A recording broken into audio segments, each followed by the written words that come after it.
জীবনে চলার পথে সব ক্ষেত্রে আমাদের যে মানুষটির উপদেশকে মাথায় রেখে চলা উচিত তিনি হলেন আচার্য চাণক্য। ভালোবাসা হলো অন্তরাত্মার অনুভূতি, যে অনুভূতি অনেক সময়ই ব্যাখ্যাতীত হয়ে ওঠে। অনেকেই হয়তো জানেন না আচার্য চাণক্য ভালোবাসার উপরে এমন মধুর এবং সুন্দর উক্তি উপস্থাপনা করেছেন যা জানলে অনেকেই হয়তো বিস্ময় প্রকাশ করবেন। চলুন জেনে নেওয়া যাক আচার্য চাণক্য ভালোবাসা বলতে আসলে কি বুঝিয়েছেন এবং আমরা আমাদের সম্পর্কের ক্ষেত্রে কি কি ভুল করে থাকি যার জন্য আমাদের সম্পর্কগুলো একসময় ভেঙে টুকরো টুকরো হয়ে যায়, সে ব্যাপারেও তিনি ব্যাখ্যা করেছেন। তাই আজকের ভিডিওটা খুবই গুরুত্বপূর্ণ হতে চলেছে, স্কিপ না করে শেষ অবধি দেখে থাকুন। Hello friends, welcome back to our channel জীবন জয়ের মন্ত্র। আশা করি প্রত্যেকেই ভালো আছো। চ্যানেলে নতুন হয়ে থাকলে চ্যানেলটাকে অবশ্যই সাবস্ক্রাইব করে দিও আর নোটিফিকেশন বেল আইকনটা অন করতে ভুলো না, যাতে পরবর্তী ভিডিও আপলোড হলে তুমি মিস না করে যাও কোনোভাবে। প্রথম উক্তি, প্রজ্ঞার চেয়ে বড় সম্পদ নেই, অজ্ঞতার চেয়ে বড় দারিদ্র্য নেই, আর ভালোবাসার চেয়ে বড় অস্ত্র নেই। চাণক্য সবসময় একটা কথার উপরই জোর দিয়েছেন যে জ্ঞানের থেকে বড় সম্পদ মানুষের কাছে আর কোনো কিছুই হতে পারে না। কারণ জ্ঞানকে কাজে লাগিয়েই মানুষ একটা সময় সম্পদশালী হয়ে ওঠে। জ্ঞানী ব্যক্তি সর্বত্রই পূজিত হন, কিন্তু মূর্খ ব্যক্তি পরবর্তীকালে কিছুই করে উঠতে পারে না। আর ভালোবাসার মাধ্যমে অনেক কিছুকে জয় করা যায়। সবসময় প্রহার কিংবা জোরের সঙ্গে কথা না বলে আপনি যদি কাউকে ভালোবাসার বন্ধনে আবদ্ধ করে ভালোবাসা দিয়ে তার সঙ্গে কথা বলেন, তাহলে আপনি সেই ব্যক্তির কাছ থেকে অনেক কিছুই আদায় করতে পারবেন। তাই সবসময় জোরের সঙ্গে নয়, ভালোবাসা দিয়ে বোঝান ভালোবাসার চেয়ে বড় অস্ত্র নেই। যে ব্যক্তি আপনাকে সত্যিকারের ভালোবাসে সে কখনোই আপনাকে যেতে দেবে না, পরিস্থিতি যাই হোক না কেন।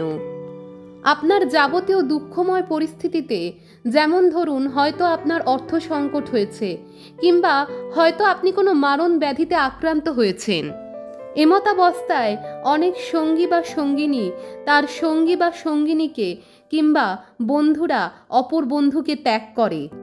জানবেন সেটি কখনোই প্রকৃত ভালোবাসা ছিল না। প্রকৃত ভালোবাসা থাকলে যে কোনো পরিস্থিতিতেই আপনার সঙ্গী বা সঙ্গিনী আপনাকে কখনোই ত্যাগ করে চলে যাবে না।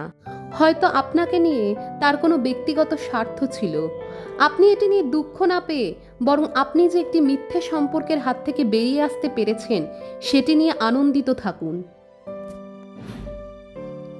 তিনি আরও বলেছেন, বিশ্বাস হলো ভালোবাসার ভিত্তি, বিশ্বাস না থাকলে ভালোবাসা ভেঙে যায়। যে সম্পর্কে কোনো বিশ্বাস থাকে না, একে অপরকে সন্দেহ করার পরিস্থিতি তৈরি হয়ে যায়, সেই সম্পর্ক থাকার চেয়ে না থাকাই অনেক বেশি শ্রেয়। কারণ যে সম্পর্কের মাঝে অবিশ্বাস থাকে সেই সম্পর্কের ভিত তো কখনো শক্ত হয়ই না, বরং সুখের বদলে কেবলমাত্রই মানসিক ঘাত প্রতিঘাত প্রদান করে। সকল প্রাণী প্রেমময় কথায় প্রসন্ন হয় এবং তাই আমাদের উচিত এমন শব্দগুলি সম্বোধন করা যা সকলের কাছে আনন্দদায়ক, কারণ মিষ্টি কথার অভাব নেই। প্রত্যেকেই মিষ্টি কথা শুনতে পছন্দ করে, কেউ কখনোই তেতো বা তিক্ত সত্য কথা শুনতে পছন্দ করে না। তাই কারোর সঙ্গে কথা বলার সময় সুমিষ্ট ভাষী হন, সুন্দর শব্দ চয়ন করুন। কারোর সাথে রাগত স্বরে নয়, প্রেম দিয়ে কথা বলুন, দেখবেন তবেই আপনাকে লোকে পছন্দ করবে। আপনার বন্ধু বান্ধব ভালোবাসার মানুষের কোনো অভাব হবে না এবং আপনার সম্পর্কগুলি সর্বদাই অক্ষত থাকবে। ক্রমশ আপনার সুখ্যাতিও বাড়বে। ভালোবাসা কোনো সীমানা জানে না, এটি সমস্ত পার্থক্যকে অতিক্রম করে এবং আত্মাকে একত্রিত করে। এরকম একটি কথা কবিগুরু রবীন্দ্রনাথ ঠাকুরও বলে গেছেন, ভালোবাসা কখনোই কোনো বাঁধ মানে না। ভালোবাসা কেন হয়, কিভাবে হয় তার ব্যাখ্যা আজ পর্যন্ত কেউ করতে পারেনি। ভালোবাসা এমন একটি অনুভূতি যা জাতি, ধর্ম সকল কিছুর ঊর্ধ্বে। যারা প্রকৃতই ভালোবাসে তারা কখনোই জাত, ধর্ম, বর্ণ, গায়ের রং, সৌন্দর্য, সম্পদ, অর্থ, প্রতিপত্তি, নাম, যশ এই সমস্ত দেখে ভালোবাসে না। শুধুমাত্র মনের মিল এবং আত্মার মিল হলেই তারা একে অপরকে ভালোবাসে। ধারণাটি বাদ দিন যে সংযুক্তি এবং ভালোবাসা এক জিনিস, তারা শত্রু। এটি সংযুক্তি যা সমস্ত ভালোবাসাকে ধ্বংস করে দেয়। সংযুক্তি কথাটা হয়তো অনেকেই বুঝতে পারছেন না। এর অর্থ অ্যাটাচমেন্ট। লাভ আর অ্যাটাচমেন্ট দুটো বিষয় যে সম্পূর্ণ আলাদা, এটি বহুল চর্চিত। যখন আপনি আপনার বিপরীত দিকের মানুষটার উপর জোর জবরদস্তি করে কিছু চাপিয়ে দিচ্ছেন, তখন বুঝবেন আসলে আপনি তার প্রতি অ্যাটাচ।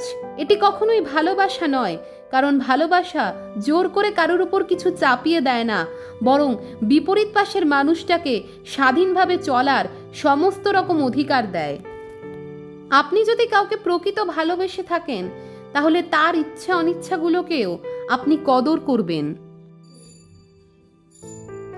যে সমস্ত পুরুষেরা নিজের প্রেমিকা বা স্ত্রী থাকাকালীন অন্য কোনো মহিলার প্রতি কুদৃষ্টিতে নজর দেন না বা অন্য কারোর সঙ্গে পরকীয়ায় জড়িয়ে পড়ে না, তারা খুব সহজেই সারা জীবন প্রেমের সম্পর্ককে টিকিয়ে রাখতে পারে। দেখো, এটাকে ব্যাখ্যা করার কোনো প্রয়োজন নেই, তিনি খুব সহজ এবং পরিষ্কারভাবেই কথাটা বলেছেন। একজন পুরুষ যখন কোনো এক্সট্রা ম্যারিটাল অ্যাফেয়ার্সে জড়িয়ে পড়ে, তখন সেই মেয়েটির উপর দিয়ে যে কি ঝড় বয়ে যায় তা সেই মেয়েটিই জানে। তাই জীবনে কখনোই নিজের স্ত্রী বা প্রেমিকাকে কষ্ট দেবেন না। আরেকটিও খুব সহজ কথা তিনি বলেছেন, যখন কোনো মেয়ে নিজের পরিবার ছেড়ে অন্যের বাড়িতে চলে আসে, তার অর্থ হলো সেই নারী তার সঙ্গীকে সব থেকে বেশি ভালোবাসে এবং বিশ্বাস করে। চাণক্যের মতে এহেন পরিস্থিতিতে সমস্ত পুরুষেরই উচিত সেই নারীর পাশে থাকা এবং তার সুরক্ষা প্রদান করা। একটা মেয়ে তার জন্মস্থান, তার পরিবার সমস্ত কিছুকে ছেড়ে একজন অন্য পুরুষের বাড়িতে গিয়ে থাকে। আপনার স্ত্রী সেই স্যাক্রিফাইসের যথাযোগ্য মর্যাদা দিন। কখনো তাকে অপমান করবেন না কিংবা কোনো কারণে কষ্ট দেবেন না। এরকম ইম্পর্ট্যান্ট ভিডিও পেতে অবশ্যই সাবস্ক্রাইব করে দিও আমাদের চ্যানেল জীবন জয়ের মন্ত্র।